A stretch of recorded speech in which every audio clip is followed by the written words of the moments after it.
This is Show Up as a Leader, a show from People Forward Network, helping you maximize your positive impact on the world by becoming your best, fully authentic self. Hey everyone, it's Rosie. I just love this very real, very human, very kind of common sense conversation that I had with the lovely Firouzeh Dittmar. She is a amazing Iranian-born woman who approaches DEI consulting with her company Beyond Belonging and is just really rooted in psychological safety. She did her master's thesis in it, and we just have a really good conversation about what psychological safety is and is not, why we need to be thinking about it in today's volatile times, kind of debunking some of the myths of DEI and why we need to just think it in general, and how it all comes together for having human workplaces. What are some very practical things we can do, and that every single one of us in our parenting, in our friendships, in our relationships can create a psychologically safe environment. It does not just have to be for formal leaders. So I just think there's a lot of richness, a lot of good common sense, and a lot of good reminders that you're going to take away from this conversation.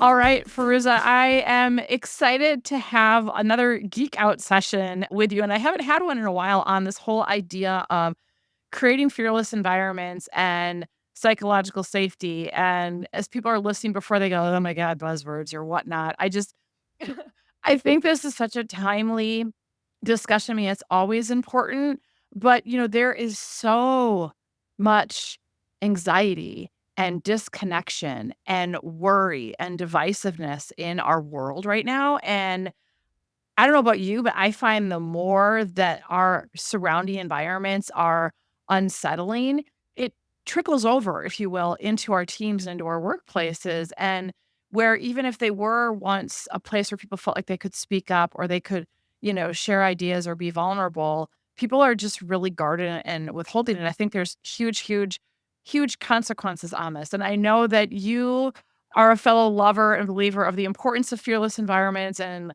we have a mutual admiration of Amy Edmondson. And so let's just talk about kind of how you got into caring about psychological safety. I know you wrote your master's thesis on it, but we need to talk about why it's so important and how you got into this.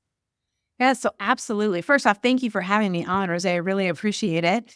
So I got into this area because I never was in an environment that I truly felt psychologically safe, right? I was invited to the table. I felt like I belonged there, but I knew that if I said something, that it could be used against me at a future date and time. And so that caused me to really tread lightly. I would sit at the table, but I would barely speak. And I really hated having that feeling, right? And I don't want ever to feel that way myself again. And I don't want other people to feel that way. So I ended up going back to school, getting the master's degree in inclusive leadership with an emphasis on diversity, equity, inclusion, and social justice work so that I could come at this from an educated place and help those that haven't yet found their voice. So yeah, that's really how I made that leap and how I ended up where I am today and am so passionate about it. Everybody deserves to be heard. Everybody deserves to feel safe, especially in a workplace.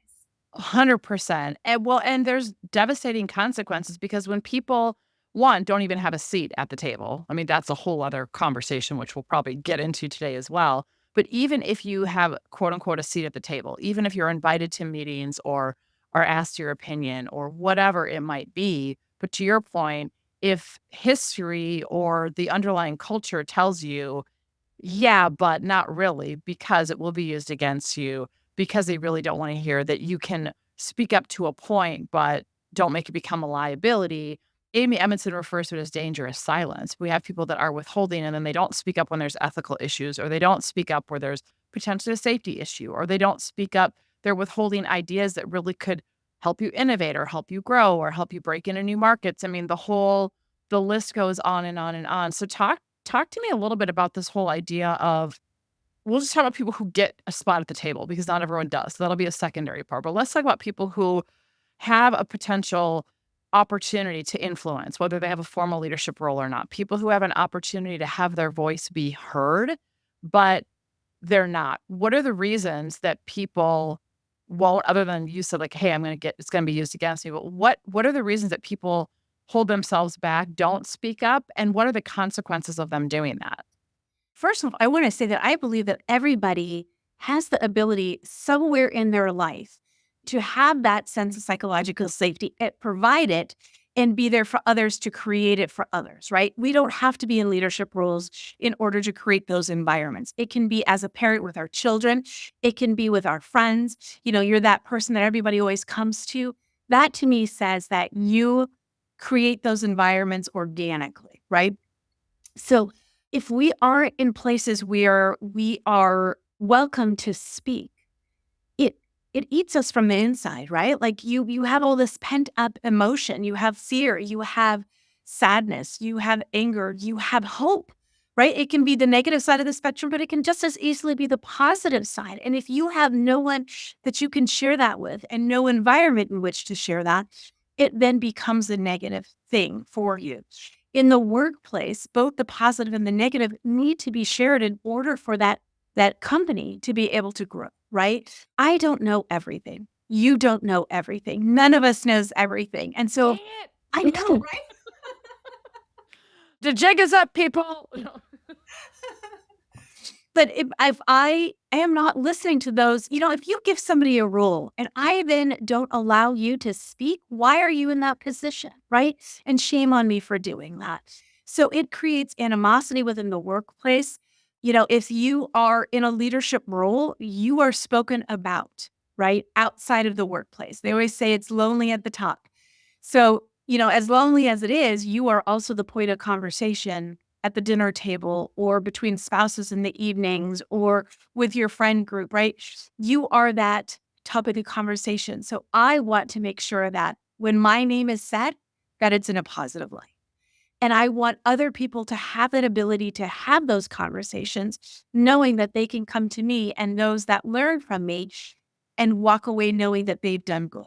We always say that, yeah, like it or not, you're the topic of dinner conversations for so very similar. And I will add on that. I love everything you said. And one on the being talked about is this isn't about whether or not people like you. This is about the impact you have. Because we'll do workshops with groups and we'll just spend time doing, we call it like a best leader, worst boss reflection. Like, let's think about the worst boss you've ever had and what's the impact it had on you. And people will say things like disengaged, look for another job, apathetic, hit out, lost confidence in myself. Like the impact that poor leadership behaviors have on people is incredible. And then we would talk about the flip side, talk about the best leader you've ever had and what's the impact. And again, it's not about whether people like you. It's if you have the impact for yourself, for your team, for the business, that is one where people can thrive and people are confident and people are engaged. Like it's a win-win when you are having the impact where people are withholding, people are second guessing themselves, people are apathetic and withdrawn. It's a lose-lose. So I love all that. And I want to go back to something you said really that's super, super important because we firmly believe that leadership is not about a title or role. And so I love that you said you can create psychological safety with your kids. You can create psychological safety with your friends. You can be that, I don't know, beacon of light, if you will, for someone where it's a safe space for to say, hey, I mess up. Hey, I'm struggling.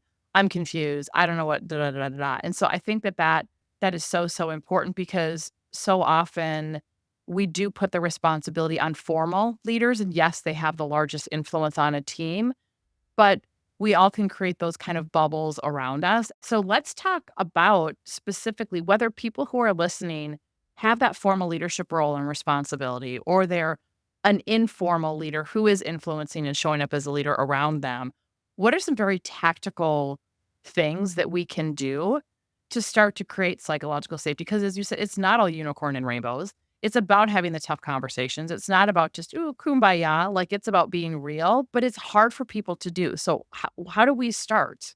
Be vulnerable, right? We as leaders or as those individuals have to break down some of our own barriers, our own boundaries in order for somebody else to feel like they're safe in your space. If I come to you and I want you to open up to me, but I'm very stoic and I'm not providing you with any sort of emotional feedback, facial recognition, body language feedback, if I'm just sitting here like this the entire time, the likelihood of you opening up to me becomes less and less and less. So I need to be able to come to you and say, gosh, I had a hard week this week, Rosie. How was yours? right? And doing that and creating that space is what encourages those people sitting across the table from you to do the same towards you. I think that's the first and most important thing for people to do and to recognize. I think in our workplace, I mean, there's always that pendulum, right, that swings back and forth. But a lot of I think that we have gotten to this place where we almost are afraid, right? We don't want to share too much because it can create liabilities. If I know too much, all of a sudden I've made my company liable. But if I don't know enough about the human sitting across from me, how can I connect with you? How can I let you know that I care? I want to know, how are you feeling? What are your thoughts? What is your input? If you share with me today that you're really struggling, your child's been sick and you haven't been able to sleep in a couple of weeks, I will make a note of that.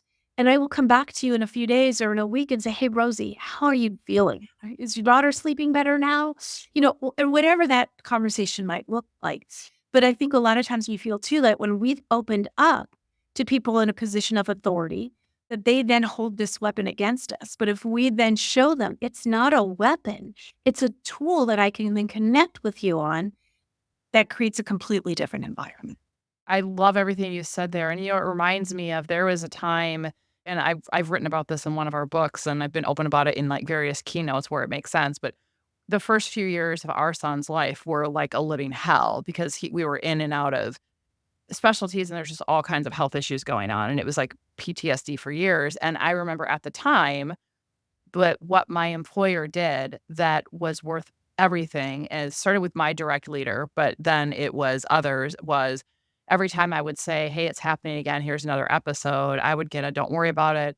Like, how are you doing? How's Peyton doing? Anything we can do for you?" They weren't like, I knew that I was canceling client appointments and whatnot, but they like had my back. And what was so fascinating is that while there could be a, "Oh my gosh," because I was on billable hours. I was in a consulting firm. Like, it's the one of the worst environments you would think to be in when you're having to deal with stuff like this. But it was worth its weight in gold for me, and what it did was that when in the times in between when our son wasn't dealing with these episodes that he would have, like, I was giving them, if it's possible to give more than 100%, I don't know that it is when people say, "I wanna give 110," like, you're only a whole person, but I would gave them everything that I had, and I still ended up growing our area and revenue. I still end up with very happy clients, and when recruiters would call me, I would hang up the phone because I was like, "Oh, heck no." Like, they had my utmost loyalty, and they had my performance in spite of all of that, and I think it was because they didn't shy away from it. They were like, "What can we do to support you?" And I think so often we don't know what to say, and so people just don't do anything at all, and then people feel about as big as, a flea, and they don't feel seen, and they don't feel heard. Or, like, I've done work with some leaders lately, one of our clients, and we got in this whole debate, I mean, even just about having one-on-one meetings. Like, "Well, no, because it might open up a can of worms, and they might say something that I don't know what to deal with, or it's not my business, or that's an EAP," and it's amazing the mindset of, like, I don't wanna go there because I don't need to know my employees personally, and I'm like, "Oh, But you do. They're not just a number. They're not just here to serve. It is it's a relationship that goes both ways, right? They, like you were just saying, you provided 100% of what you had to give in those moments that you were able to give. Had they not responded to your needs the way that they did, I'm sure you wouldn't have given back. You wouldn't have had that sense of loyalty. So I think a lot of employers look at it and say, well, I'm losing revenue. No, you're gaining. You're gaining so much when you create these safe spaces, because that's when people put forth all that extra energy and really dig deep and tap into resources that they might not even have realized that they had. And that's when true magic happens, right?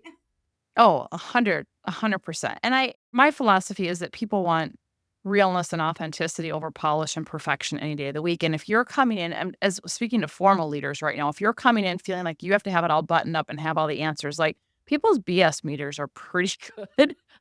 Like, you think they're not seeing through that facade and that smoke screen? Like, come on, and it's not about, like, as Brene Brown says, it's not about also not having boundaries and just oversharing, like, "Oh my god, I'm struggling, da, da, da." Like, that's just not having boundaries. Like, that's not vulnerability. But, yeah, it could be saying, "You guys, I'm on the struggle bus this week. Bear with me. I know I'm behind on emails. Please just ping me. Give me some extra grace." You don't even have to get into why. It's stuff like that where people will lean in rather than judging us. But we also create an environment where, like, to your point, where other people can also say, hey, I don't understand this. I need help with this. I screwed up. So obviously the formal leader has to model vulnerability in an effective, healthy way, not oversharing, not, whatnot. What are other things that we can do to start to create psychological safety, whether we're a formal leader or not? I believe very strongly that in order to have an environment like that, we also have to make sure we're bringing people in that we can all relate to. If we just have a table of, I hate picking on the middle-aged white man always, but if we just have a table filled with middle-aged white men, you're women of color, you're women, you're man who's gay, you name it. Anybody who doesn't fall within that little circle might not feel comfortable and welcome and vulnerable enough then to come and share. So I think it's really important that we pay attention to the way that we're recruiting, the way that we're hiring, the way that we're putting together our job posts. What kind of language, what kind of words are we utilizing while we're doing those things, right?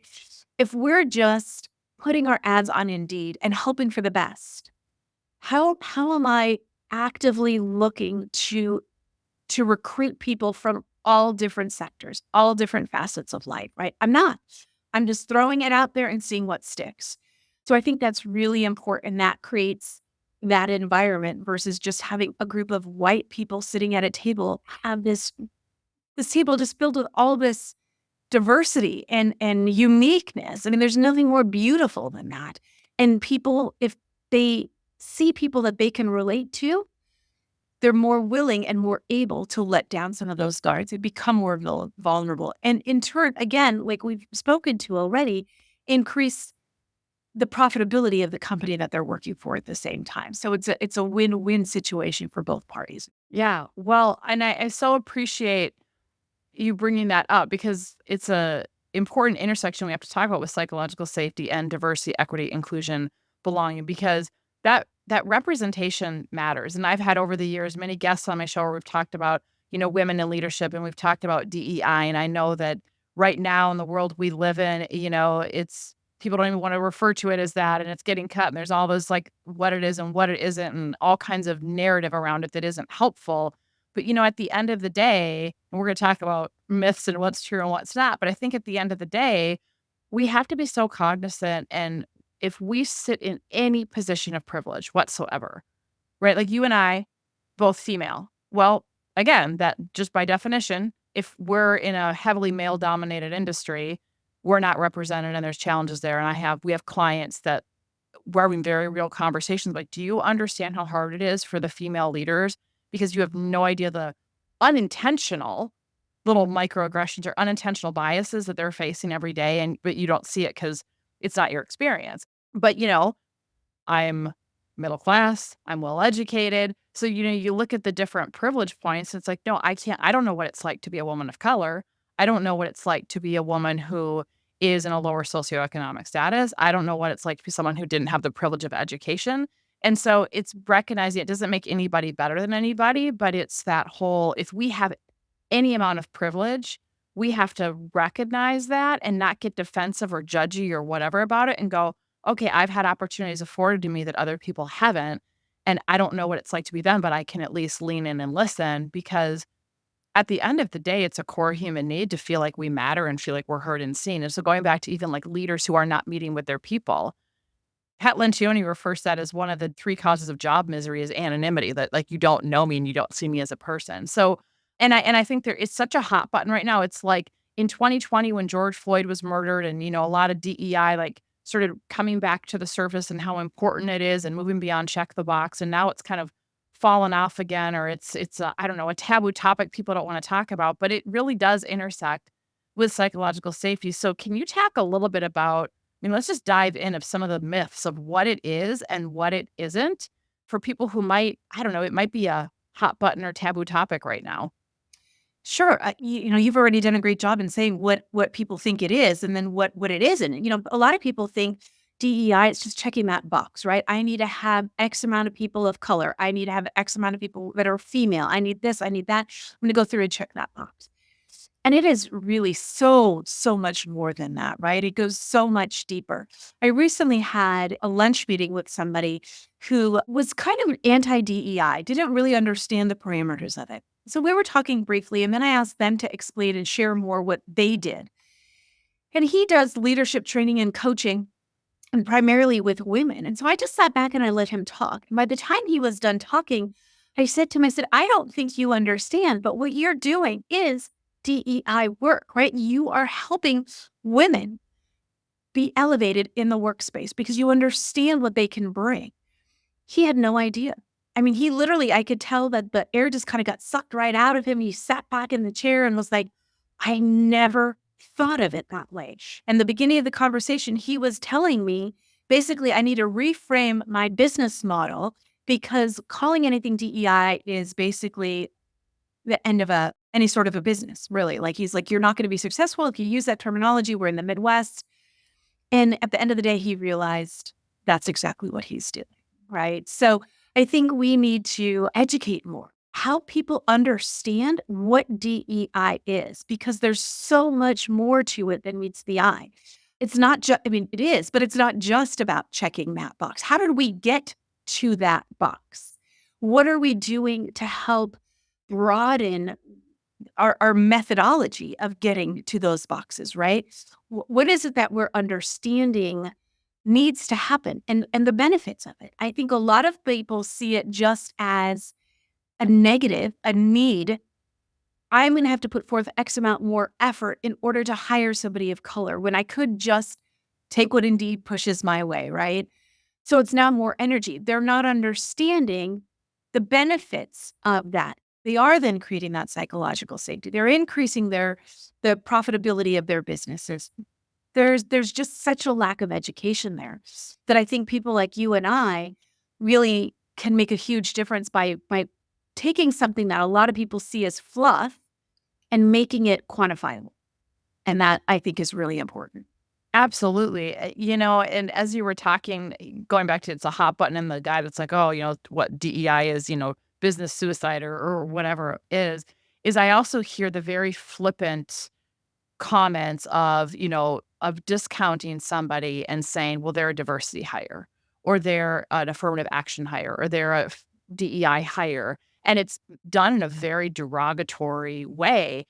And then what you hear from people so it's the flip side of we want to broaden opportunities. And yes, we want people to be obviously qualified, et cetera. But then what I hear from working with individual leaders who are brought in who don't have fellow representation, like they are the only female or they're the only fill in the blank, that there's all kinds of, whether you want to call it imposter syndrome or not enough or stuff that comes up, and that they're finding that they have to work extra hard than their fill in the blank counterpart colleagues to prove themselves, to be heard, to not be ignored. So it's the fine, you're now in the door or at the table, so to speak, like you said.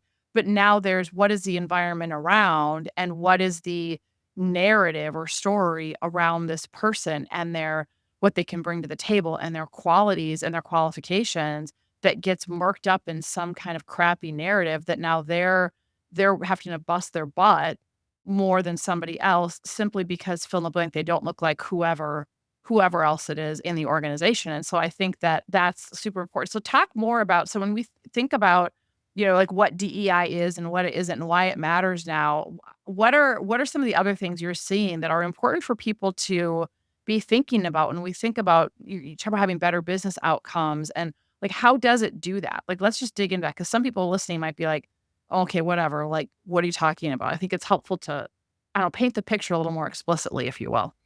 Yeah, absolutely. So I think that we all come from different environments, right? Regardless of color and gender and sexual orientation or any of those things. We all grow up in very, very different environments. That those items definitely steer, right? They become more impactful as a result of that.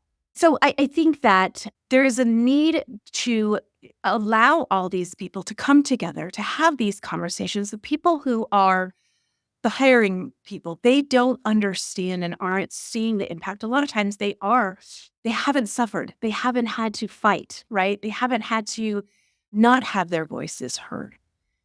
in order to bring people together, we have to open up the way that we are doing business, our own vulnerability. So as a leader, if I can't be vulnerable, hearing somebody else's story, I might feel attacked by that in my own way.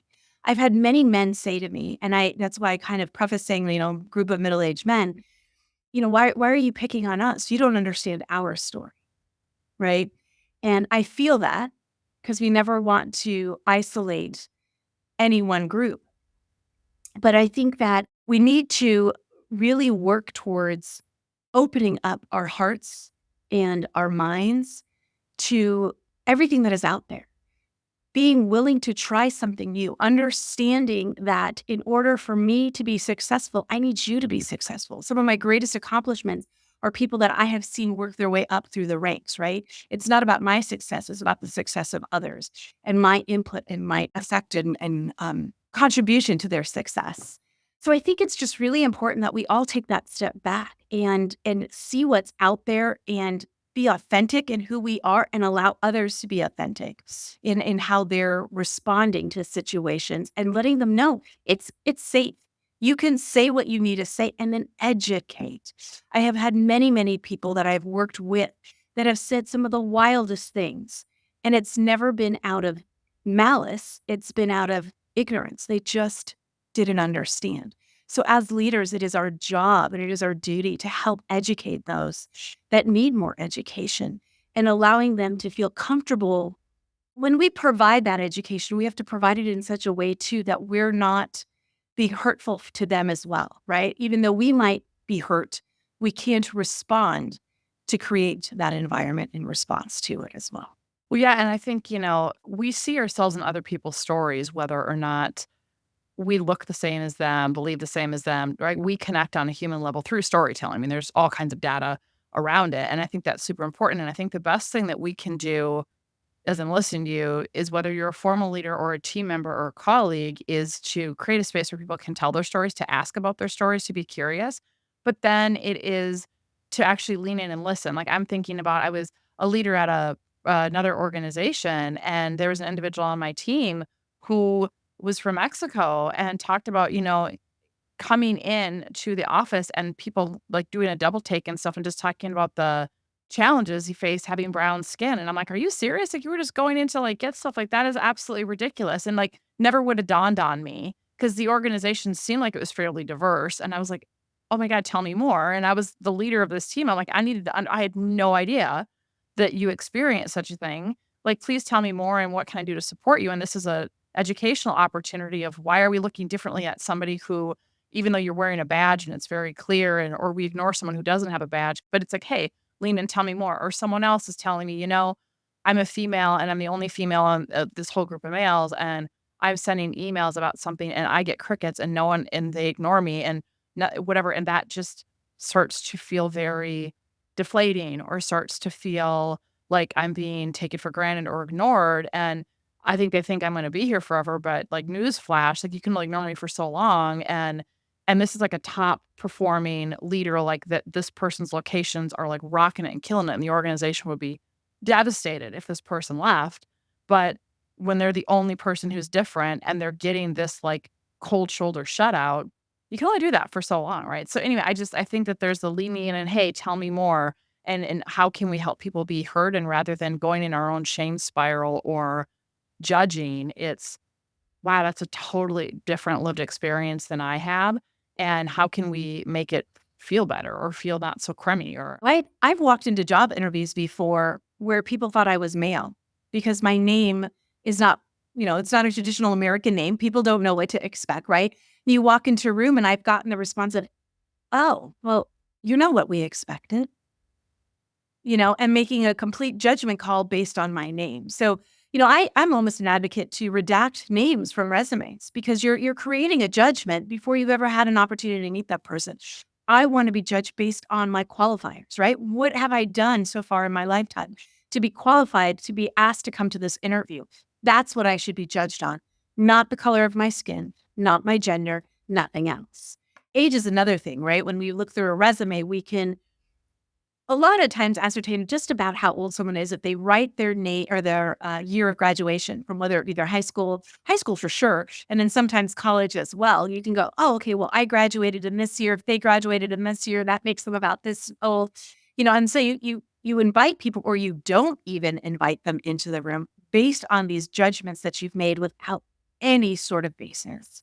So I absolutely feel that. And so how do we start to I mean, you gave some, like, about being vulnerable and about, like, even, being mindful, hiring practices and being mindful of who's at the table. What are some other things? If people are listening, again, they might not be a formal leader, but going back to you said, "Gosh, you can create psychological safety with your kids or with your team," or, you don't have to be the formal leader. What are some other things you have found have been super helpful to help people feel seen, to help people feel included, and to help have that sense, that fearless environment where people can speak up and be real and be vulnerable?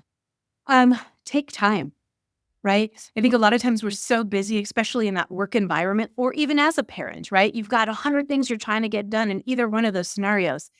And how many times has somebody asked us a question and you're like, yep, yep, yep, I got it, I got it, I got it. And you walk away. Well, you might have got it, but I have no reassurance that you've actually got it, right? You haven't said anything back to me. You haven't acknowledged it. If I come to you and I say, Rosie, I'm really struggling with this project right now, and this is why I'm struggling. Can you help me? And you're like, yep, yep, I got it. Let me think about it. I'll get back to you. I don't know. I don't know what you've got or what you haven't got. But if you say to me at that point, first, I hear you. You're struggling with this, and you're struggling with this, and you're struggling with this. Well, for this one, A, I know I can help you by doing X, Y, and Z. Let me have some time to think about B and C, and I'll get right back with you. And then follow up.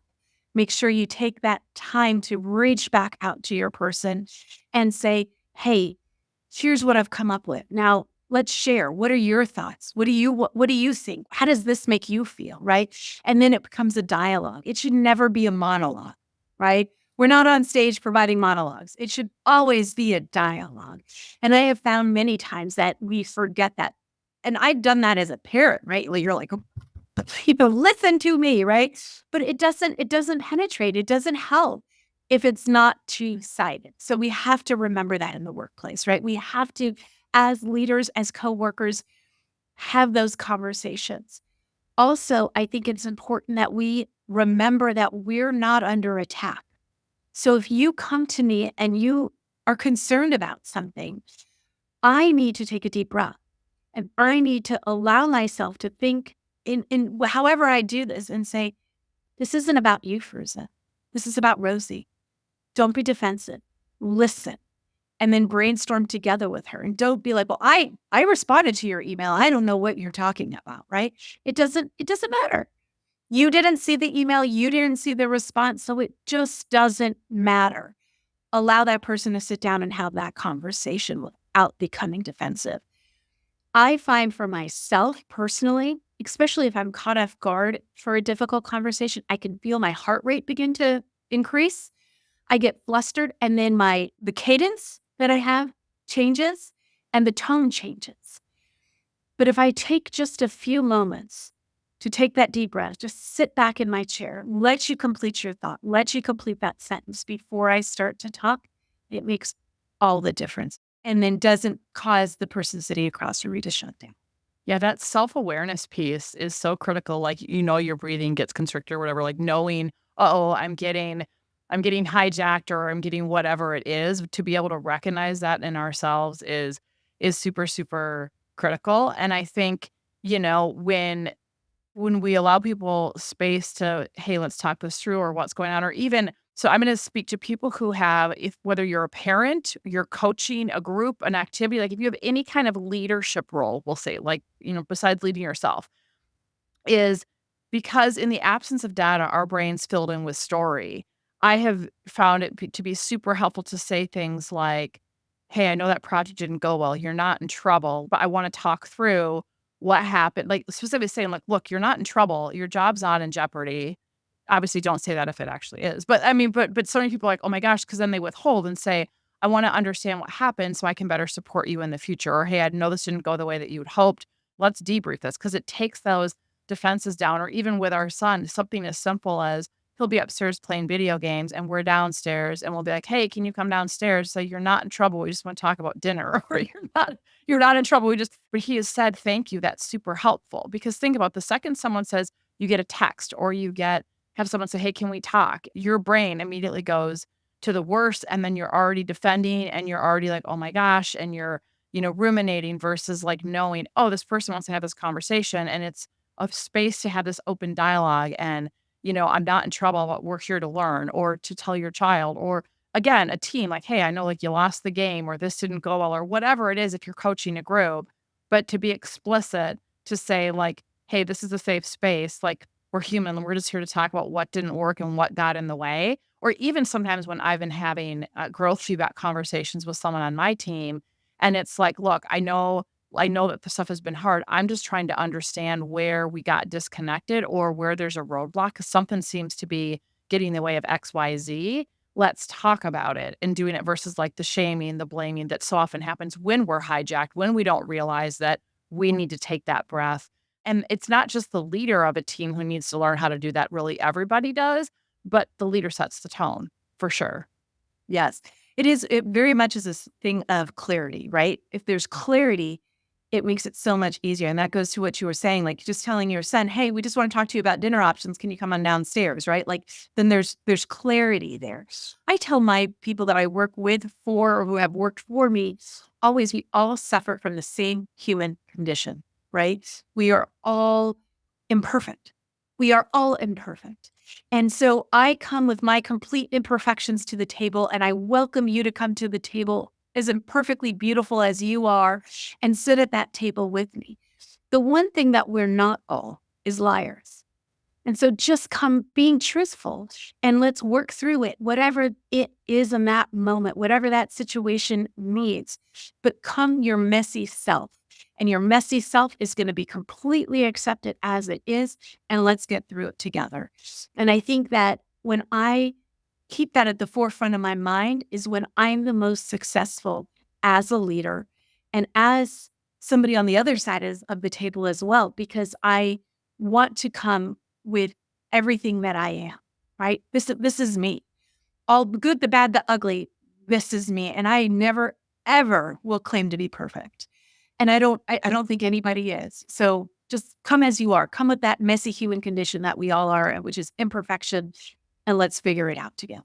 Absolutely, and it's so interesting because I think that we can convince ourselves that people are going to judge us if we are whatever, don't have the answers, are having on the struggle bus Sunday, whatever it is, and it really is the opposite, that when we let our humanity come through, the response more often than not is actually empathy and people leaning in and connection and support rather than the judgment that our brain, tells us is going to be there. And the other thing that I've observed, because we work with lots and lots of leaders and teams, and when we have leaders who have this aversion and fear of vulnerability or a narrative that, it's weakness or whatever myth they have around it, or that it's going to open up a can of worms that they can't deal with, when they start testing the waters with letting that guard down and not being, trying to pretend to have it all together or not trying to control people or just being more real, they find that they're less stressed.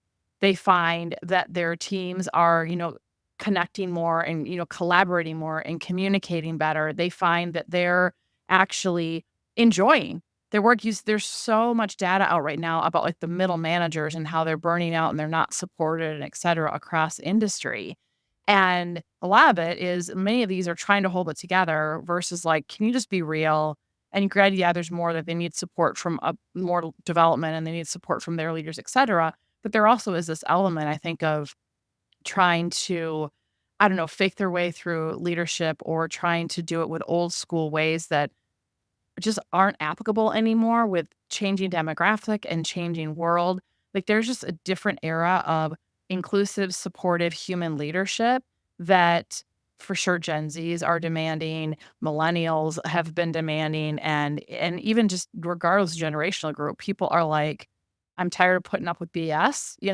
It's time for a new leaf. And I think leaders that are, I don't know, doubling down on unlearning and relearning ways that maybe worked 10 years ago and don't wanna unlearn and relearn now are gonna be struggling a little bit. Well, they're being forced to. I mean, Honestly, Rosie, that's how I branched off and started my consulting firm. Is I had worked in the same industry for 28 years and I was miserable in the end. I felt unsupported. I didn't feel heard. It didn't matter what I said or did. I enjoyed the human element of the team that I led, but everything else was noise and it was deafening. And that's what caused me to finally say, enough.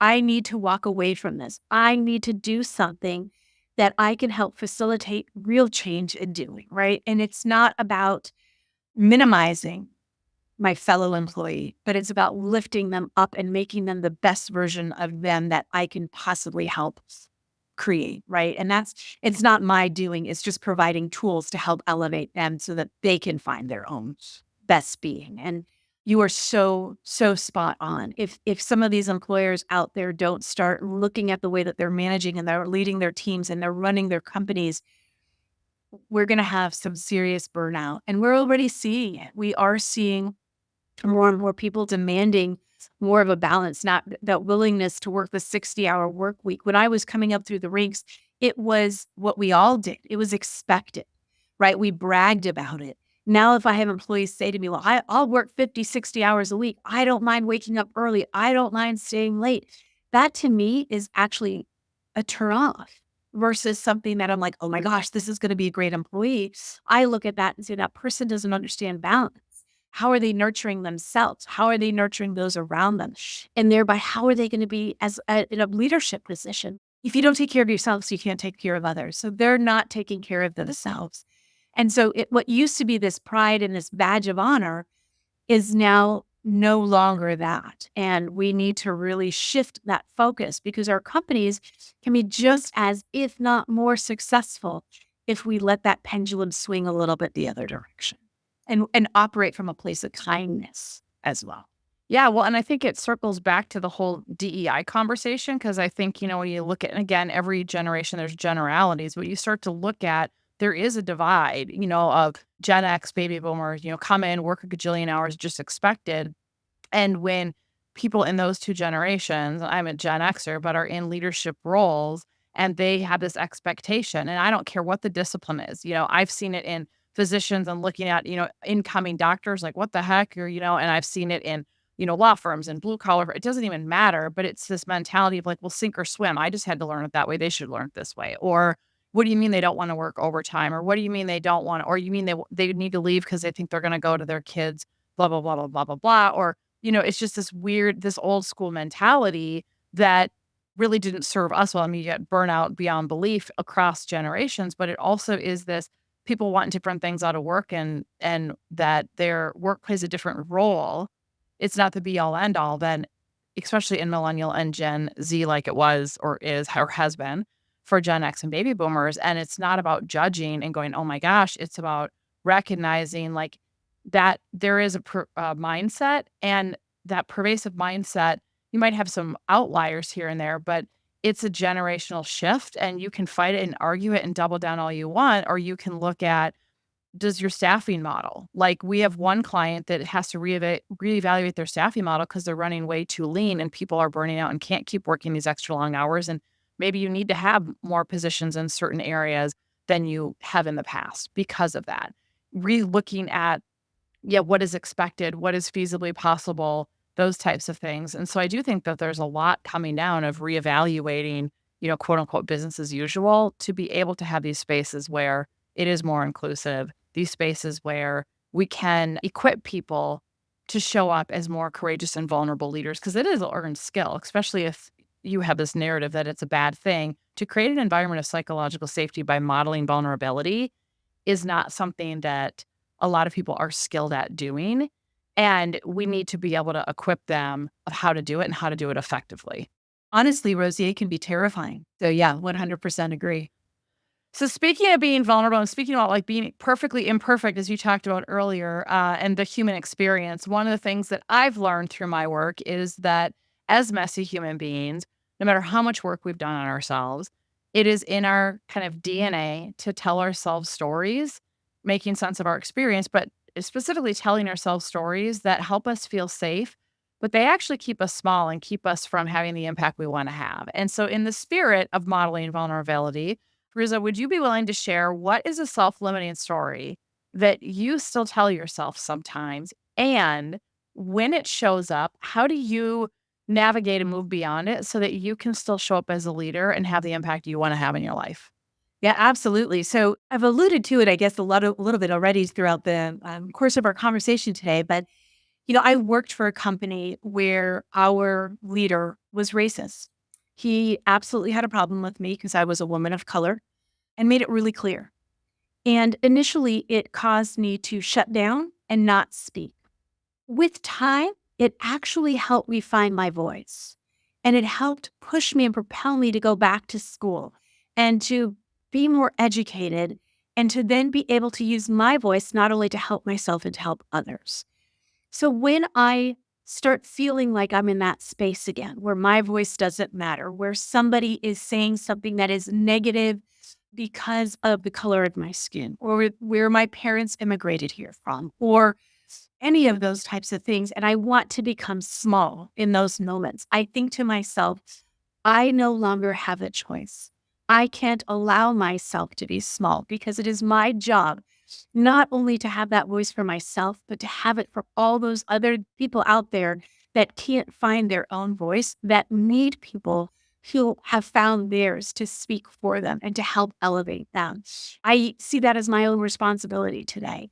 Keeps me from allowing that old narrative to hold me back. I love that, having it be like a surrogate voice for people. Yes. I love it. I love it. That's awesome. All right. Are you ready for quick questions? I am. Let's do it. Okay. Here we go. Fill in the blank. Living authentically is. Being genuine and being kind. I always say I want to love big and wide, right? There are no limits to my love. Just everybody come here, love big and kind and wide. And that to me is being authentic. Oh, I love it. Big and wide. Go. All right. When the world is presenting an opening, but you don't feel like showing up as a leader, what do you do? Take a deep breath. I take a deep breath and then I try to understand the why. Why do I not feel like showing up as a leader today? What is going on? What do I need to do to heal myself so that I can then show up? And then I show up. The breath is so important for sure. What is something people would be surprised to know about you? Well, I'm bilingual, fluent in German. And so when I was 18, I moved to Germany, and that's where I started my family. My daughter was born there. I lived there for 4 years before coming back to the States, and then I'm continuing my life here, and there are no military connections. So I just wanted something different and tried something new and started a whole new life by doing it. Oh my gosh, I love that. That's awesome. All right. What is your favorite go-to movie? Okay, so don't judge me for this because for that kind of a question, I want to have this like deep, great answer, this really cool movie. And I'm going to disappoint on the surface. So on this, my favorite movie is Superstar. Part of it is because it makes me laugh every single time I watch it. But if you watch it through the lens of somebody who works in leadership and inclusive leadership and DEI, there is so much to be taken away from that movie, right? It's about elevating others and lifting them up and not giving up. And so even though it's slapstick, silly SNL skits, there's a lot of depth to it. And I love to laugh. And so Superstar it is. So, well, God, back in my 20s when SNL was in its heyday, I was Mary Catherine Gallagher for Halloween one year, and I'd be like, "Oh, this could be best explained with a monologue," and I would do the whole bit. So there we go. But you didn't know you were dealing with a superstar. See, superstar. I love it. Okay, what is your go-to song? Go-to song? I don't know if I have a go-to song. I probably have artists. So one of my tried and true artists is Billy Joel. Man, I love Billy Joel. I am so beyond excited. He's coming to concert here in Indy in February, and I have tickets, and I cannot wait. But I'm also a big like Teddy Swims, Vincent Boone, kind of like deep in your feels, raw, emotional kind of songs. Those are the things that I'm listening to more than anything else right now. Nice, nice. All right, what is something you can't live without? My family, both by choice and by birth. I'm an only child, so I have a lot of family that's by choice, and I'm just as grateful for all of them as I am the ones that are by blood, but I can't imagine living without them. I love the phraseology of family by choice. I'm going to use that. There we go. What is something in your ordinary daily life that makes your heart happy? Watching others grow, right? Seeing them thrive, seeing them be put into positions and situations that they might be scared of and might, be timid in, and then taking that step and taking that breath and moving forward and excelling. And I just love seeing that. I have two daughters. One is 29 and she has a 2.5-year-old and a 10-year-old. And then my 24-year-old doesn't have children yet, but is a teacher. And my older one works in Department of Child Services. And so when I see them in their professional lives, they have very difficult, exhausting jobs. And I see them take those steps and just do so much good. There's nothing that brings me more joy than to see the two of them excel. So, yeah. I love that. And what are you grateful for right now? Gosh, I have so much to be grateful for. But the first thing that comes to mind is the fact that I've been able to use 2024 and been able to take that step back, to leave this career that I had had for 28 years. Everything, I grew up in that field, and say, I'm done. I'm going to look out for me right now. I'm going to watch myself grow right now. I'm going to make myself vulnerable. I'm going to try new things. And if I need a week where I just need to not focus on work and focus on me, to allow myself to do that again and to reconnect with my mom and to just to be able to breathe in 2024 has been a huge gift, and I'm so grateful for it. I love that. There are a lot of people that just need that breathing room, or I've had friends call it a purposeful pause as well, which I love that phraseology. So I Yes, love I'm that gonna have to too. steal that one. Hey, there you go. Share. Here we go. So, all right. So, one final question, Firouzeh. If you could challenge leaders everywhere to practice this one behavior that would create more human workplaces and equip everyone to show up as a leader, what would that be? Walk into your job every morning with kindness and humanity and humility. Learn about the people that are working with you and for you. Get to know them as human beings, not just as numbers, not just as positions. It doesn't matter what their role is within your organization. They are human beings and they deserve your kindness. And so I would say unequivocally, be kind. Amen. That is like a mic drop moment. Absolutely. So love that. Well, this has been such a pleasure. Thank you for the conversation. Thank you for the work that you are doing, and much, much gratitude. Thank you as well, Rosie. I appreciate it. Gratitude to you as well and for everything that you do out in this space. I'm Rosie Ward, and this is Show Up as a Leader. To learn more, head over to peopleforwardnetwork.com and, of course, hit that follow button.